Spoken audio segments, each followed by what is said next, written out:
Welcome to this Football Manager 2020 experiment. My first FM20 experiment, hopefully the first of many. I do have a few ideas in the pipeline, but as always, if you have an idea yourself that you would like me to make into a video or possibly into a series of videos, then let me know. Stick your idea in the comment section below, tweet me, just get in touch with me and let me know your idea.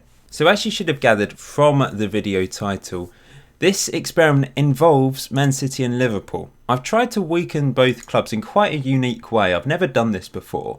I thought I'd give it a go and see if it has a detrimental impact on the performance of Man City and Liverpool. What I have done is I've made all of the first team players at both Man City and Liverpool really slow. They have 1 on acceleration and pace. For those of you that are new to Football Manager, all the attributes are scored out of 20, so 1 is the lowest that you can possibly have for a player. So all of them, just give you a few examples. De Bruyne 1-1, as you can see there. Kyle Walker, who's known for his pace, 1-1. I'm interested to see how much of an impact this will have on individual player performances, but also the actual club performances in the Premier League and all the other competitions they're taking part in. I have simulated the first season on FM20 a few times, and as you would expect, Liverpool and Man City dominate. They tend to win the league. There's been a few exceptions, but on the whole, Man City and Liverpool win the Premier League every single time I simulate the first season. So will this have an impact?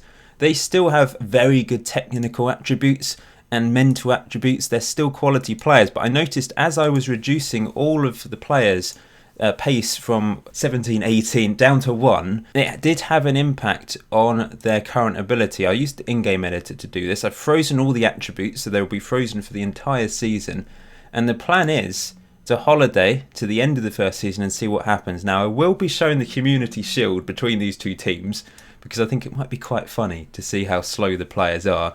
And then I will also holiday to the end of the season, and I will make sure any new transfers coming into both teams have the same treatment. They will have their pace and acceleration reduced as well. But I think the current ability of some players hasn't really been impacted upon. Let's just have a look at Sterling. Oh, it doesn't seem to have done it. Oh, here we go. Recommended current ability. That's what changed. Because of the pace and acceleration, rather than having a current ability of 174, Sterling should really have a current ability of 108, which is a significant decline, but it shows how some players really are reliant on pace.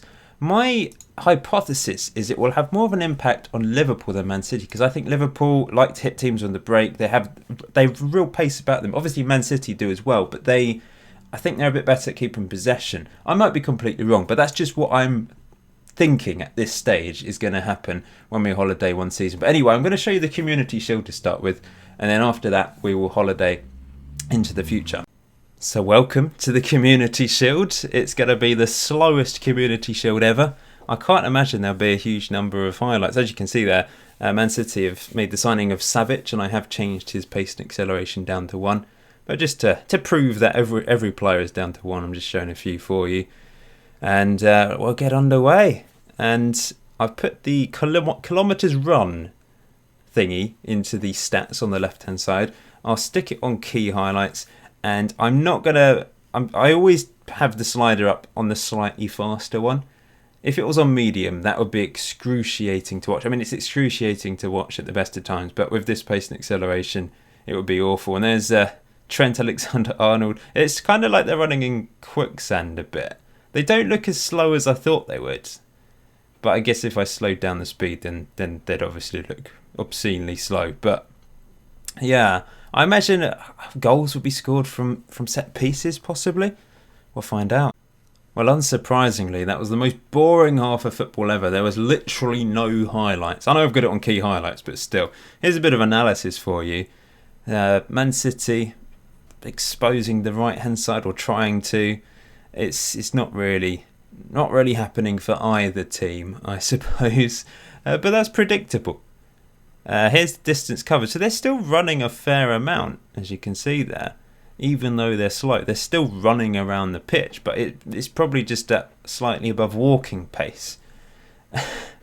Anyway, should we get on with the second half?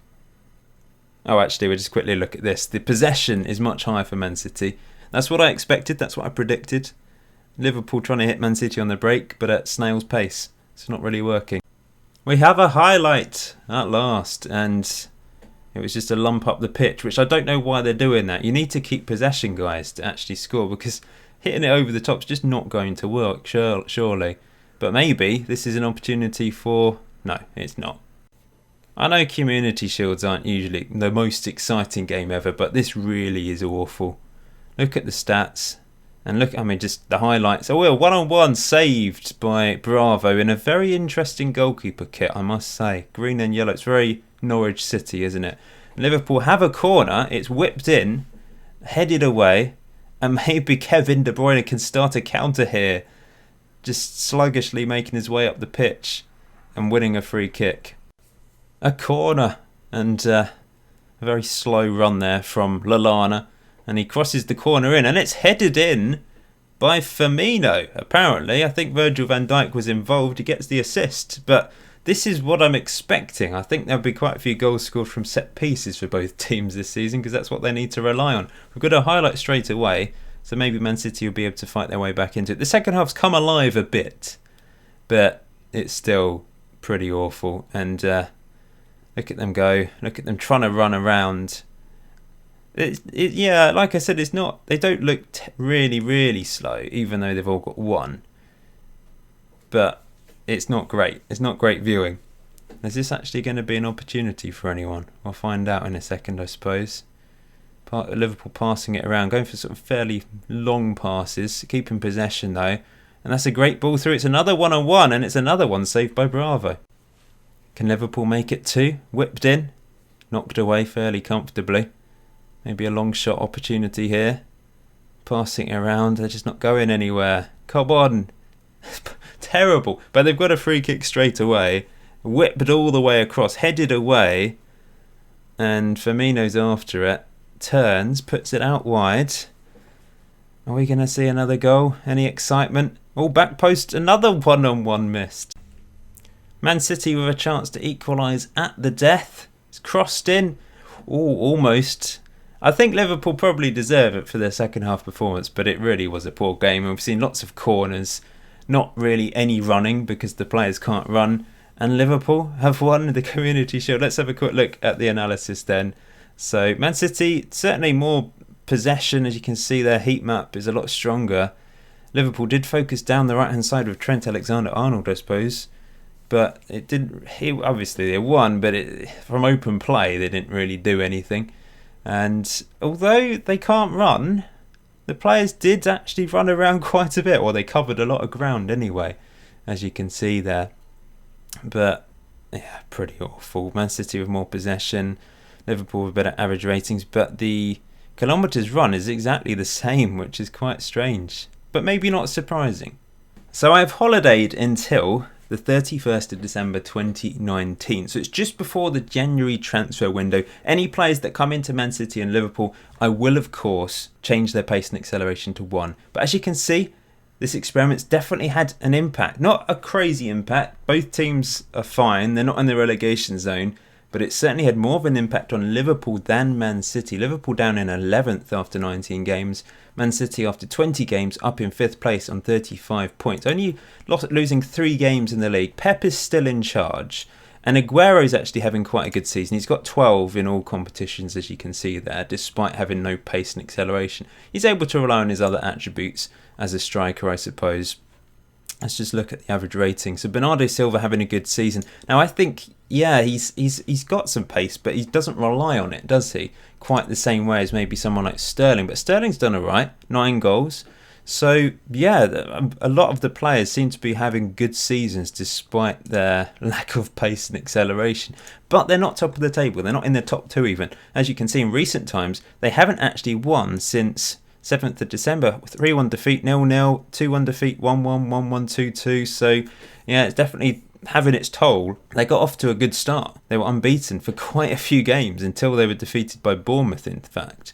They then had a bad run before starting to win again. So, yeah, it's had an impact, but it's not disastrous for them at this stage. Whereas for Liverpool, it has been disastrous for Klopp. He has been sacked, and he was sacked not that long ago, 11th of December, they sacked him. And now they've got Marcelino in charge of the club. It's a poison chalice. If you've got no hope of like winning things, I don't think, with this sort of team. Let's have a look at the Liverpool team then. So Van Dijk is having a sensational time in defence, despite his lack of pace and acceleration. And Fabinho's playing well. But if we look at the attackers, top goal scorer is Salah with 6. Firmino's also got 6. Their average ratings are actually not too bad. Who's having a really bad time? I suppose Oxlade-Chamberlain, not amazing. Shaqiri, Lovren, but nothing crazy. Nothing ridiculously low. But as you can see, they've not had a good time. They've crashed out the Carabao Cup in the third round. In the Champions League, they failed to qualify, whereas Man City, I think, did qualify from Group A in second place behind Ajax, but they comfortably qualified. So they are through to the knockout round of the Champions League. But Liverpool, the reigning champions, of course, are out. And they actually were knocked out in the semi-final of the World Club Championship by Monterrey 5-0. Dreadful performance. These are the players that played. You can see the average rating's not good. Can I see this one? Can I see the stats and stuff? Let's have a look. 3 shots to their 28. And it's a pretty strong team. They didn't have Salah, they didn't have Firmino, but Mane was on the left, they had Wijnaldum. Very good back line, their first choice back 5, I suppose. And they got completely mutilated. That's interesting. But yeah, they've had a tough time in the league as well, but they have won a few games. But it has been at the cost of Klopp's job, of course. So I'm going to holiday until the end of the season and see where both teams end up. And here we go. Man City finished 5th, Liverpool have improved and finished 6th. So they both managed to qualify for the Europa League despite having a full squad of players with no pace whatsoever. Aguero actually finished as the 3rd top goal scorer in the league. Van Dijk got the 3rd highest average rating, which is pretty impressive considering the circumstances.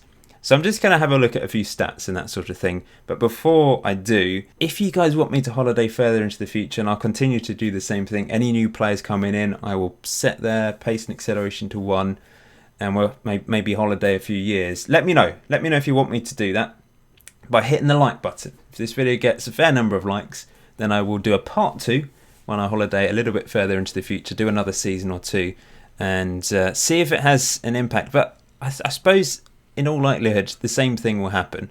Wow! Pep's left Man City and Klopp has taken charge. That is brilliant. So, Guardiola was finally sacked in February after a disappointing campaign, and Klopp has taken over. Brilliant. That's really interesting. Man City did actually sign a couple players as well.